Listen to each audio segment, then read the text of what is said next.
আসসালামু আলাইকুম ভিউয়ার্স, কেমন আছেন সবাই? নিশ্চয়ই ভালো আছেন। এই তো চলে এসেছি আপনাদের কাছে হিমসাগর আম নিয়ে। এই যে আমার হিমসাগর আম বাগান থেকে, আম গাছ থেকে এই যে আমগুলো নামিয়ে নিয়েছি। পেকে গেছে একদম পাকা পাকা আম। তা বেশ মাশাআল্লাহ অনেকগুলো আম হয়েছে, আর পাড়তে পারিনি, এতগুলো আম পড়েই গিয়েছে। তা যেগুলো পাকা, আর এখানে কিছু গাছ পাকা আমও আছে, একদম গাছ পাকা। এই যে ঝাঁকার আমগুলো একদম পাকা।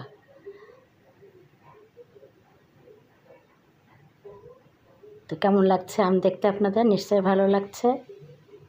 এখন কিছুটা পাকা আম আমি কেটে নিয়ে আসবো আপনাদের জন্যে, আপনারা দেখতে থাকুন। এই যে হিমসাগর পাকা আম, একদম গাছ পাকা আম নামানোর সাথে সাথে এই যে কেটে নিয়ে আসছি। দেখুন কত সুন্দর, দেখে একদম জিভে জল চলে আসছে। এবার চলে যাব কাঁঠাল গাছে। আম খেতে লাগুন, এবার কাঁঠাল গাছ থেকে কাঁঠাল নামিয়ে নিয়ে আসবো। কাঁঠাল পেকে গেছে গাছে।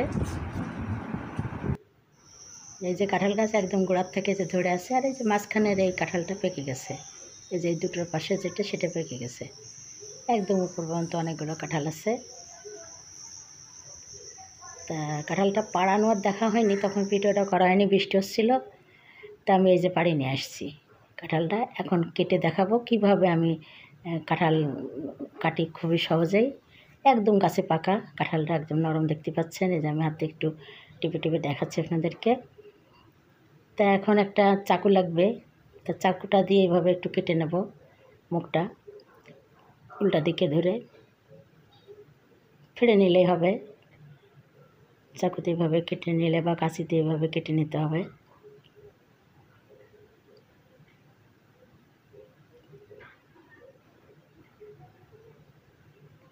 একটু চাড় দিতে হবে। এখন আমি আবার এই অর্ধেকটা কেটে নিচ্ছি, যেহেতু আমি পুরোটা উঠাবো না, সেজন্য অর্ধেকটা এইভাবে একটু কেটে নিচ্ছি।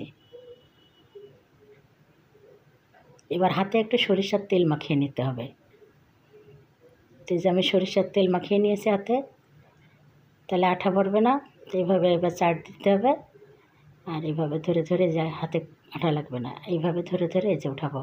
কী সুন্দর কাঁঠাল, একদম গাছ পাকা, রসে টয়টম্বুর, খেতেও মিষ্টি, রসালো খাঁচা কাঁঠাল। তাই তো ভিউয়ার্স, দেখতে পাচ্ছেন কত সহজেই কাঁঠাল ভেঙে উঠাচ্ছি আমি। হাতে আমার একটু আঠা পড়ছে না। আমি এই যে সবগুলো কাঁঠাল উঠিয়ে নিয়েছি, দেখুন অর্ধেকটা রেখে দিয়েছি আর অর্ধেকটা উঠিয়ে নিয়েছি। তাই যে একদম দেখে কত সুন্দর মজা লাগছে দেখতে, খেতেও কিন্তু খুবই দারুণ লাগলো। তা আপনারা চলে আসেন, যে খাবেন পাকা কাঁঠাল পাকা আম, চলে আসবেন, সমস্যা নাই। তারপরে এবার আম হলো, কাঁঠাল হলো, এবার দই খেতে হবে। তা আমি দই তৈরি করেছি নিজেই বাড়িতে। তো কীভাবে, খুবই সহজে একটু দেখিয়ে দিই আপনাদেরকে। এই যে এখানে 3 লিটার দুধ আছে, একদম খাঁটি গরুর দুধ। দুধটাকে আমি জাল করে একটু কমিয়ে নেব। চিনি পরিমাণ মতন চিনি দেবো, বেশি মিষ্টি করব না, হালকা মিষ্টি করব। চিনি দিয়ে একবারে জাল করে নেব।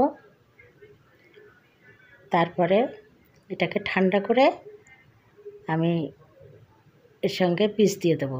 পুরাতন দই আমি হাফ কাপ মতন দিয়ে দেবো, মানে হাফ কেজি মতন আমি দই দিয়ে দেবো। দিয়ে এটাকে ভালোভাবে ফেটে মিশিয়ে নেব। নিয়ে তারপরে এই যে মাটির ভাঁড়ে এই যে দিয়েছি বসাতে, ফ্রিজের ওভেনের ভিতরে 1 ঘন্টা রেখেছি। 2 মিনিট হিট দিয়ে 1 ঘন্টা মতো রেখেছি। তা দেখুন কত সুন্দর দই হয়ে গেছে। তো এইভাবে আপনারাও বাড়িতে দই তৈরি করতে পারেন। তা আজকের ভিডিওগুলো কেমন লাগলো? ভালো লাগলে লাইক কমেন্ট শেয়ার দিয়ে আমার পাশে থাকবেন। আজকের মতো বিদায় নিচ্ছি, আল্লাহ হাফেজ।